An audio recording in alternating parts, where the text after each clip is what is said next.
Selamat pagi anak-anak sekalian. Di sini Ibu akan mengajarkan pelajaran bahasa Indonesia kelas 7. Seperti pertemuan kita sebelumnya, kita sudah mempelajari yaitu tentang belajar mendeskripsikan. Kita sudah mempelajari menentukan ciri isi dan tujuan teks deskripsi dan juga menentukan isi teks deskripsi. Nah, sekarang kita akan mempelajari yaitu menelaah struktur dan bahasa teks deskripsi. Seperti pertemuan kita sebelumnya, kita sudah mempelajari yaitu tentang belajar mendeskripsikan. Kita sudah mempelajari menentukan ciri isi dan tujuan teks deskripsi dan juga menentukan isi teks deskripsi. Nah, sekarang kita akan mempelajari yaitu menelaah struktur dan bahasa teks deskripsi. Menelaah struktur dan bahasa teks deskripsi. Struktur teks deskripsi terdiri dari hal-hal berikut. Yang pertama, identifikasi atau gambaran umum. Di sini berisi nama objek yang dideskripsikan, lokasi, sejarah lahirnya, makna nama, dan pernyataan umum tentang objek. Contoh, Pantai Pandan. Di mana tempat Pantai Pandan itu? Itu dia lokasi. Sejarah lahirnya. Mengapa Pantai Pandan itu dinamakan Pantai Pandan? Apa maksud nama Pandan di situ? Dan pernyataan apa yang dimaksud dengan Pantai Pandan ialah itu termasuk pernyataan umum tentang objek. Kemudian deskripsi bagian. Deskripsi bagian ada bermacam-macam, yaitu yang pertama, deskripsi bagian berdasarkan ruang.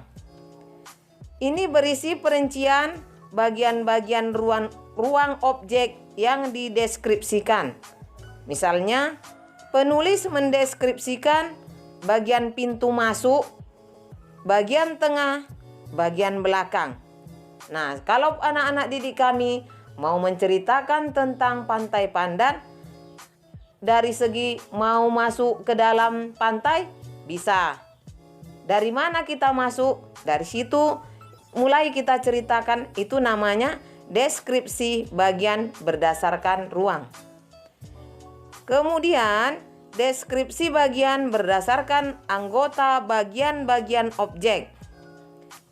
Di sini berisi perincian bagian-bagian yang dideskripsikan. Pantai digambarkan bawah laut, atau anak-anak didik kami menggambarkan bibir pantai, ombak dan pasirnya. Kemudian berikutnya deskripsi bagian berdasarkan proses sesuatu berlangsung. Ini berisi perincian bagian awal, mulai meningkat, puncak, dan penutup. Misalnya, anak-anak mendeskripsikan awal bagaimana proses kamu sampai di pantai Pandan. Kemudian yang keempat, deskripsi bagian berupa pemfokusan. Berisi bagian yang paling disukai dari bagian yang dideskripsikan. Contoh, bagian paling saya sukai sewaktu saya pergi ke Pantai Pandan. Di mana yang paling anak didik kami sukai? Seperti sewaktu mandi-mandi. Di samping bagian-bagian itu, tes deskripsi sering pula diakhiri dengan kesan-kesan tertentu. Misalnya, berupa kekaguman atau ketertarikan terhadap objek yang digambarkan. Berikutnya, menelaah penggunaan bahasa pada teks deskripsi. Yaitu yang pertama, penggunaan kalimat perincian untuk mengkonkretkan, yaitu seperti contoh di buku Orang yang Sangat Baik. Kalimat perinciannya ya, atau kalimat perincian untuk menjelaskan bisa dia berusaha menolong semua orang. Ya, dia ramah dan tutur katanya lembut. Kemudian penggunaan kalimat yang menggunakan serapan panca indera seperti contoh pantai panjang dengan pasir putih. Kita di situ kan seolah-olah melihat pasir putih. Seolah-olah kita mendengar deruan ombak, debur ombak, pantai terdengar berirama. Itu kita seperti seolah-olah mendengar. Kita seolah-olah merasakan udara sangat terasa segar. Kemudian berikutnya penggunaan kata dengan kata dasar.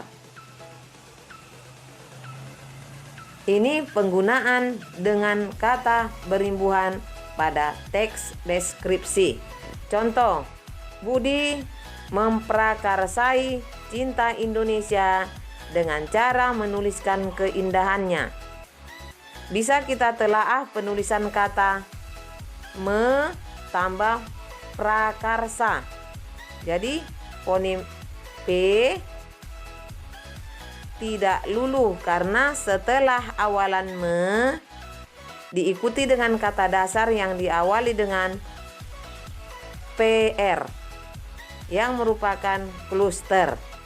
Ada lagi contohnya, Pantai Pandan sungguh memesona. Me tambah pesona, huruf P luluh menjadi memesona. Ya, bukan mempesona. Jadi sebenarnya huruf P luluh. Nah, itulah dia kalau penggunaan kata dasar yang dimulai dengan KPTS dia akan luluh. Berikutnya penggunaan sinonim pada teks deskripsi. Seperti indah. Apa sinonimnya? Ya bisa elok, permai, cantik, molek, ya. Nah, kemudian lagi penggunaan kata depan pada teks deskripsi. Contoh kata depan di.